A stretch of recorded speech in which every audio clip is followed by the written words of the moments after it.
नमस्ते, मैं पल्लवी हूं और आप भारत एक नई सोच देख रहे हैं। महाराष्ट्र में चुनाव 20 को है और 23 को काउंटिंग है। ऐसे में जाहिर सी बात है कि चुनावी सरगर्मियां तेज हैं।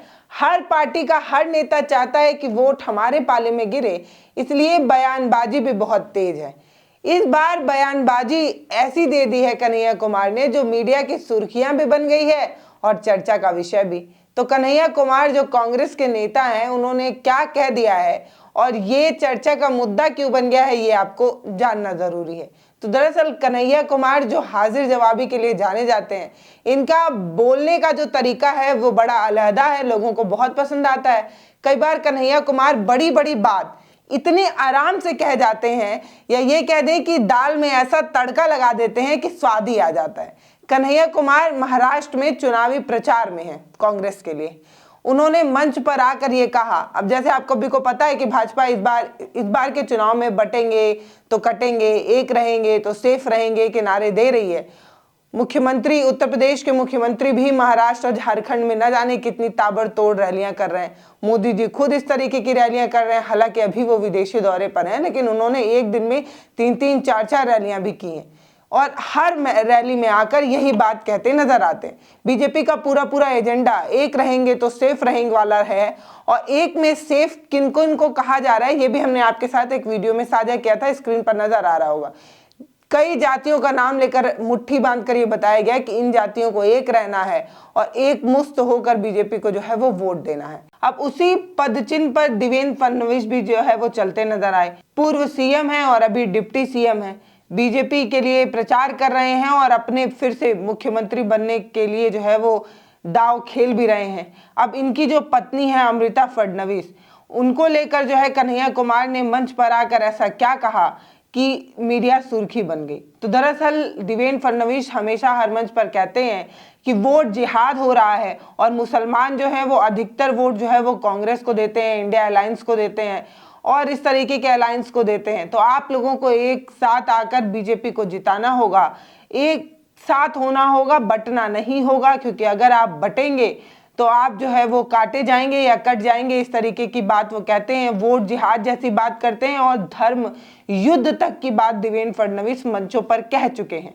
अब जब मंचों पर आकर एक नेता इस तरीके की बात कहता है तो उसके कई मायने होते हैं। अब देवेंद्र फडणवीस जब इस तरीके की बात मंचों पर आकर कह रहे थे महाराष्ट्र चुनाव में या महाराष्ट्र चुनाव के ठीक पहले, एक रहने और सेफ रहने पर धर्म युद्ध जैसी बात कह दे रहे हैं, वोट जिहाद जैसी बात कह दे रहे हैं, तो उसका काट कन्हैया कुमार ऐसे निकालते हैं और कहते हैं कि धर्म की रक्षा हमेशा गरीब ही क्यों करे, धर्म की रक्षा की जिम्मेदारी सिर्फ हमारे ही कंधे पर क्यों न रहे। जब आपसे कोई नेता ये कहे कि कोई धर्म युद्ध है और वोट जिहाद जैसी चीज हो रही है, तो जब धर्म युद्ध जैसे शब्द को कहा जाए तो आप उस नेता से कहिएगा, सर एक्सक्यूज मी, आप हमें एक चीज का जवाब दीजिए, वो ये कि अगर कोई युद्ध होगा तो उसमें आपका बेटा या बेटी लड़ाई में आगे आएगा या नहीं आएगा। ऐसा तो नहीं है कि हम लड़ते रह जाएं और आपका बेटा कैलिफोर्निया और बड़े बड़े यूनिवर्सिटी में जो है वो पढ़ने चला जाए। इस तरीके की बात कन्हैया कुमार कहते हैं और कहते हैं कि ये लोग हमें लड़ाते हैं, हमें आपस में भिड़ाते हैं और इनके बेटे बेटियां और इनकी खुद की पत्नी जो है वो इंस्टाग्राम पर रील बनाती हैं। अब कन्हैया कुमार जब ये रील वाली बात करते हैं तो ऑब्वियस सी बात है कि देवेंद्र फडणवीस को ये बात बुरी लगी थी। एक मीडिया चैनल के इंटरव्यू में देवेंद्र फडणवीस ये कहते नजर आते हैं कि ये लोग इस तरीके का ऊल जलूल बयान जो है वो बकते रहते हैं। इन्होंने एड़ी से लेकर चोटी तक जोड़ लगा ली, मेरे सिर से लेकर पैर तक सब जांच कर लिया, जब कुछ भी फर्जी नहीं मिला तो इनकी ट्रोल आर्मी मेरे और मेरी पत्नी के पीछे पड़ी रहती है। मेरी पत्नी को दिए गए इनके जो बयान है वो देखिए कितने शर्मनाक है, इन्हें चुल्लू भर पानी में डूब मरना चाहिए, इस तरीके की बात देवेंद्र फडणवीस कह रहे हैं। कन्हैया कुमार ने जो कहा वो भी आपको सुनाएंगे और सुनकर देखिए कि क्या उसमें महिला आपत्तिजनक जैसी कोई चीज कन्हैया कुमार ने कही। कन्हैया कुमार ने ये कहा क्या कि ठुमके लगाती हैं, लटकाती हैं, झटकाती हैं, ऐसा तो उन्होंने कुछ नहीं कहा। उन्होंने कहा कि जब आप धर्म के आधार पर समाज को बांट रहे हैं, लड़ा रहे हैं और एक वर्ग विशेष से इतनी नफरत रख रहे हैं, तो आपकी खुद की धर्मपत्नी उसी समुदाय विशेष के एक बालक के साथ नृत्य क्यों कर रही हैं, डांस क्यों कर रही हैं, इंस्टाग्राम पर वीडियो क्यों बना रही हैं। दरअसल ये जो अमृता फडणवीस हैं वो सोशल मीडिया पर ऐसे बहुत सारे रील्स बनाती हैं, सिंगर भी हैं, डांसर भी हैं और सामाजिक कार्यकर्ता भी हैं, ऐसा इनके जो है वो बायो में लिखा हुआ है इंस्टाग्राम के। तो इन्होंने अपने गाने पर एक सोशल मीडिया इन्फ्लुएंसर जो मुस्लिम है उसके साथ डांस क्या किया कि पूरा महाराष्ट्र चुनाव फिर से हिंदू बनाम मुस्लिम पर आकर टिक गया। पहले ही कन्हैया कुमार का बयान सुनिए। अगर ये धर्म युद्ध है और धर्म को बचाने का सवाल है, जो भी नेता आपके सामने धर्म बचाने का भाषण देता है उससे बस एक बात पूछना है, एक्सक्यूज मी सर, आप धर्म बचाना चाहते हैं, 1 मिनट आपका चाहिए, बस ये बता दीजिए कि धर्म बचाने की इस लड़ाई में आपका बेटा बेटी भी हमारे साथ चलेगा ना? समझे बात को कि ऐसा तो नहीं होगा कि धर्म बचाने की जिम्मेवारी हमारी और ऑक्सफोर्ड कैम्ब्रिज में पढ़ने की जिम्मेवारी आपके बाल बच्चों की। अगर धर्म बचाना है तो सब मिल करके बचाएंगे। ऐसा तो नहीं होगा ना कि हम लोग धर्म बचाएंगे और जो है डिप्टी सीएम साहब की पत्नी जो है वो इंस्टाग्राम पे रील बनाएंगी।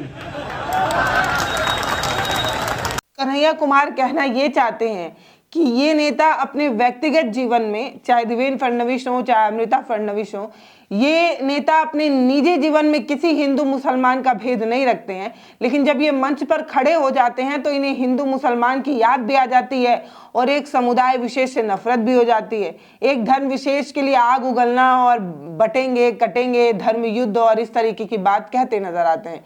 देवेंद्र फडणवीस को अगर किसी वर्ग विशेष से नफरत है तो सबसे पहले हिदायत उन्हें अपने ही परिवार की अपनी ही पत्नी को देना चाहिए था और कहना चाहिए था, एक समुदाय विशेष से अगर इतनी ही नफरत है तो सबसे पहला ज्ञान तो अपनी पत्नी को ही देना था और कहना था वो समुदाय विशेष इस तरीके की वोट जिहाद और धर्म युद्ध जैसी चीज जो ज्ञान मंचों पर आकर नेताजी देते हैं और समाज को बांटने का काम कर रहे हैं, ऐसा धर्म रक्षा का ज्ञान वो अपने घर से क्यों नहीं शुरू करते और अपनी पत्नी को क्यों नहीं समझाते कि मुसलमानों से दूर रहें और मुसलमान इन्फ्लुएंसर से अपने इंस्टाग्राम पेज को प्रमोट कराना बंद करें।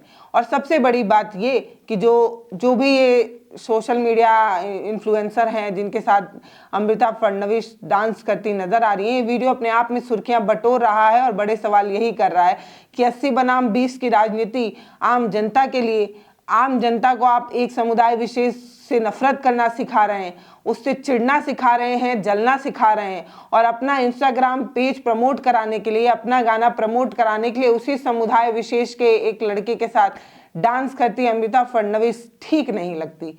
कम से कम अगर इस तरीके का कोई ज्ञान समाज में परोसा जाए तो वो अपने घर से शुरू हो, ये बड़ी बात है। और ऐसा नहीं है कि उन्होंने सिर्फ अमृता फडणवीस को लेकर कन्हैया कुमार ने कहा, बीसीसीआई के अध्यक्ष जो बन गए हैं उनके लिए भी उन्होंने कहा कि बल्ला तो पकड़ने आता नहीं, इनके बेटे बीसीसीआई अध्यक्ष बन जाएंगे, क्रिकेट के इतने बड़े पद पर जो है वो बैठ जाएंगे और हमें कहेंगे कि ड्रीम11 पर टीम बनाओ, इनके बेटे जो है वो इस तरीके के बड़े पद पाएंगे और हम जुआ खेलेंगे और हमारे बच्चों की जिंदगी बर्बाद हो जाएगी। इस तरीके की बात कन्हैया कुमार कहते नजर आते हैं। इस तरीके के चुनाव प्रचार में कन्हैया कुमार ने जो कुछ भी कहा वो ताली के गड़गड़ाहट से एक बात तो साफ थी कि जनता के दिल तक वो बात पहुंच रही थी और ऐसे भी कन्हैया कुमार की हाजिर जवाबी और बोलने के अंदाज को लोग बहुत पसंद करते हैं। बाकी कन्हैया कुमार चुनाव जीत पाते हैं या नहीं, उनके पहुंचने से कांग्रेस को कितना फायदा होता है, महाराष्ट्र में कितनी सीटें आती हैं, ये अपने आप में देखने की बात होगी। बाकी 20 को चुनाव है, 23 को रिजल्ट है, जनता तय करेगी कि उसे किसे वोट देना है। लेकिन एक बात तो साफ है कि ये नेता मंच पर आकर कुछ और बोलते हैं और साथ में बैठकर बिरयानी और खाते हैं। बाकी आप क्या सोचते हैं आप हमें कमेंट सेक्शन में लिखकर जरूर बता सकते हैं। नमस्ते, मैं पल्लवी हूँ, आप भारत एक नई सोच देख रहे हैं। अगर आप मेरा वीडियो फेसबुक पर देख रहे हैं तो हमें फॉलो कर लीजिए, यूट्यूब पर देख रहे हैं तो सब्सक्राइब कर लीजिए, वीडियोस को शेयर कर सकते हैं। बहुत बहुत धन्यवाद।